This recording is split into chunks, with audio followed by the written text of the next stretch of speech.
I think we need to revisit our commitments to international aid, not just USAID, but the dozens of global compacts that this current Secretary of State and President Trump have withdrawn from. They are looking to withdraw the United States from the entire world so that we can turn into an age of authoritarianism. This woman is amazing! She's so eloquent, she's so articulate, and she's so ravishing. I don't want anybody else. AOC's voice makes my loneliness melt.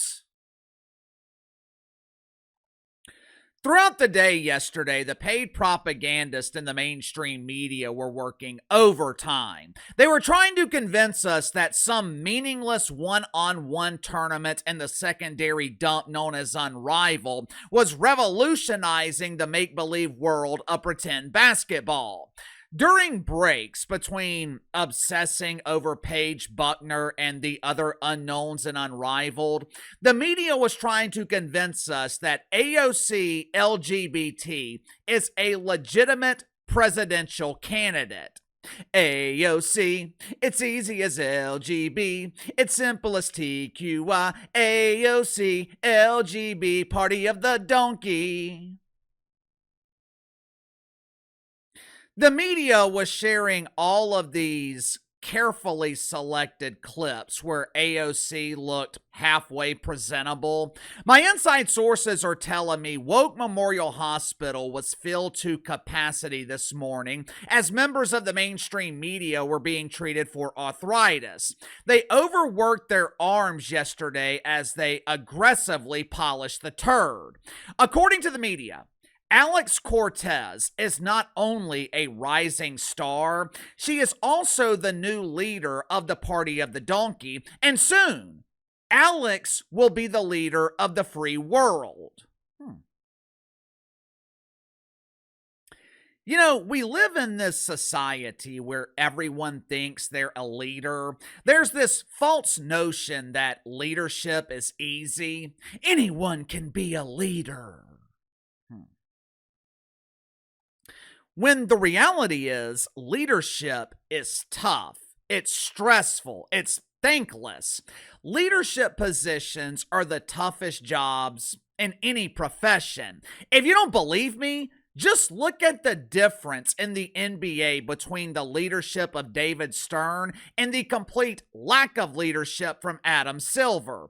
David Stern was not well liked, didn't have a lot of friends. Matter of fact, there were a lot of people who outright hated David Stern. But you know what David Stern had that Adam Silver will never have?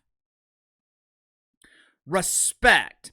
It is the same thing with Donald Trump. You might not like the Trumper. Global leaders might detest him. The media has an unhealthy hatred of the Trumper. But they also have a very healthy fear of Donald Trump. If you're going to be an effective leader, you've got to have the ability to instill a healthy level of fear. You can make fun of Donald Trump. You can claim, "Orange man bad."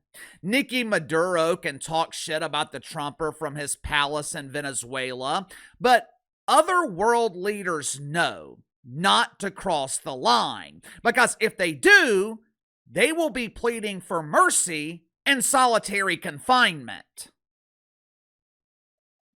It's easy for someone like AOC LGBT to fly all the way over to Germany and criticize the Trumper. It's easy for AOC to take scripted softball questions from some dunce in the media. It takes minimal skills to recite memorized talking points. Hell, there are high school kids in theater classes across the country who can memorize a script, but it is incredibly difficult to answer unexpected questions on the spot in front of a live crowd and in front of a global audience. And not only answer the question, you have got to formulate an appropriate answer on the spot. And you got to be convincing and relatable while doing it. In other words, you have got to be charismatic. You've got to be skilled. Bill Clinton, Barack Obama, Donald Trump, these dudes are incredibly skilled. Bill Clinton is arguably the most charismatic politician this country's ever seen. Clinton was so skilled, he could convince a WNBA player to wear a dress. According to the media, AOC possesses these same traits. AOC is charismatic. She's convincing. She's a skilled politician, and she is the next fearless leader of the free world. But Uncle KC is about to show you this is all an illusion. Make sure to like and subscribe. You can follow me on Twitter at KC_BTL84. I've had several of you guys recently reach out asking about Chewy. I appreciate it. For those that don't know, my oldest Yorkie, Chewy, she was recently diagnosed with some form of mouth cancer. Been a tough couple of months. Can't eat on her own, so we've been having to spoon feed her 3-4 times a day. Takes about 30-45 minutes every time you feed her. I know it doesn't sound like a lot, but you do that 3 times a day for almost 3 months now. That is a lot of lost time. Now, that being said, Chew has been doing great, all things considered. Monday, my wife is driving her up to Auburn to drop her off. Chew will spend the entire week up there next week receiving radiation treatment. Supposedly, the radiation's going to eliminate 90, hopefully 95% of the cancer. By the time we pick her up next Friday, Chew should be feeling a lot better. Unfortunately, the treatment only buys us some time. Could be 6 months, could be 18 months, could be 2, maybe even 3 years. But at least she has a chance. So I appreciate all of your prayers. I appreciate you guys asking me about her. Yesterday, for reasons unknown, AOC was representing America at some summit in Germany. We've got anti-American Olympians representing us in Milan, and we've got a former bartender who doesn't know the difference between tap water and sparkling water representing us in Germany. During the summit, AOC was hit with typical softball questions that were likely pre-prepared. How do you spell AOC? What is a woman? Can men have menstrual cycles? At one point, someone asked Alexandria a real question. For a skilled politician who aspires to be president, this question should have been easy to answer. They asked Ocasio if the United States should commit troops to Taiwan if China invaded. Again, for a skilled politician, this is a rudimentary question about foreign policy. A high school debate student could answer this question with ease, but AOC? Watch for yourself. I think that this is such a, I think that this is of course a very long-standing policy of the United States. And I think what we are hoping for is that we want to make sure that we never get to that point. It's been a long-standing strategery in the states of America that are united. Taiwan is a country, they're somewhere close to China or Japan, in that vicinity. Our troops, the military, they fight and stuff. What I'm trying to say is, vote for me, I'm AOC.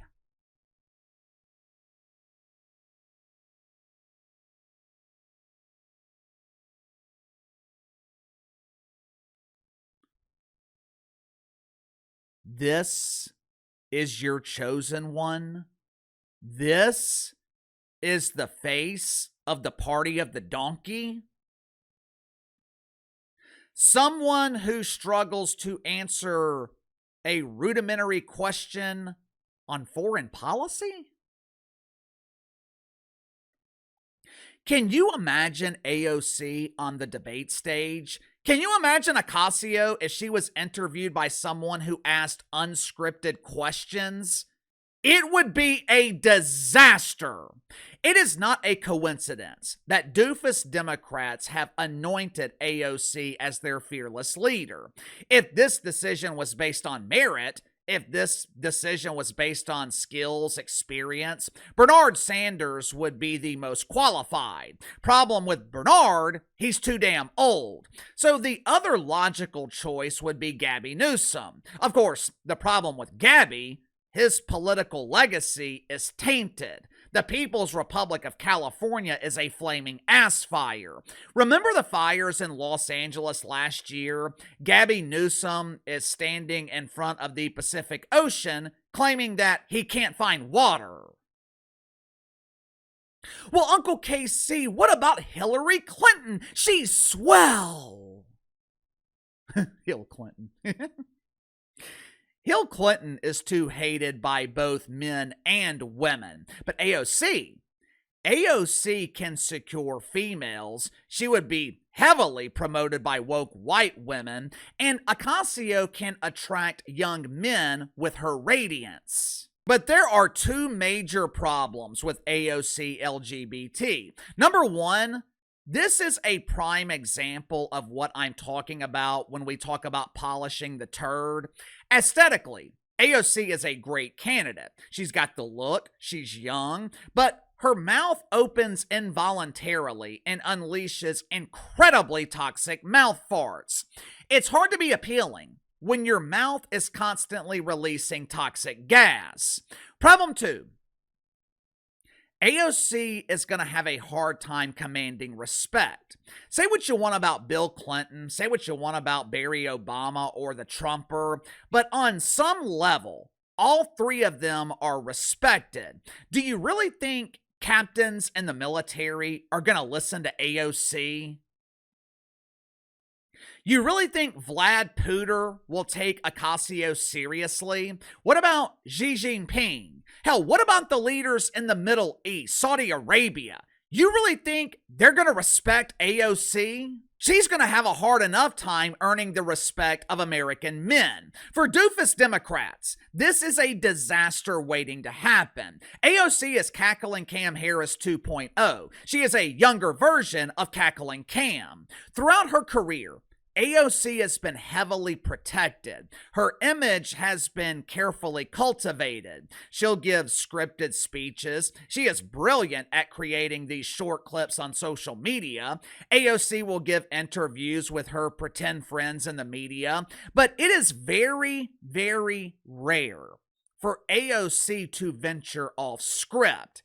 And that's just not how reality works. The world isn't scripted. If you're wanting to be president, you have to be ready to be decisive in the moment. If you can't answer a simple question about Taiwan, how can you be trusted to handle real problems? Scary thing is, AOC will be allowed to walk through this nomination. She won't be challenged by doofus Democrats during the primaries. Gabby Newsom can't challenge AOC. He'll be accused of mythical racism. He'll be accused of misogyny and mansplaining. They are preparing Ocasio to be your next president. And if that happens, America is in deep shit.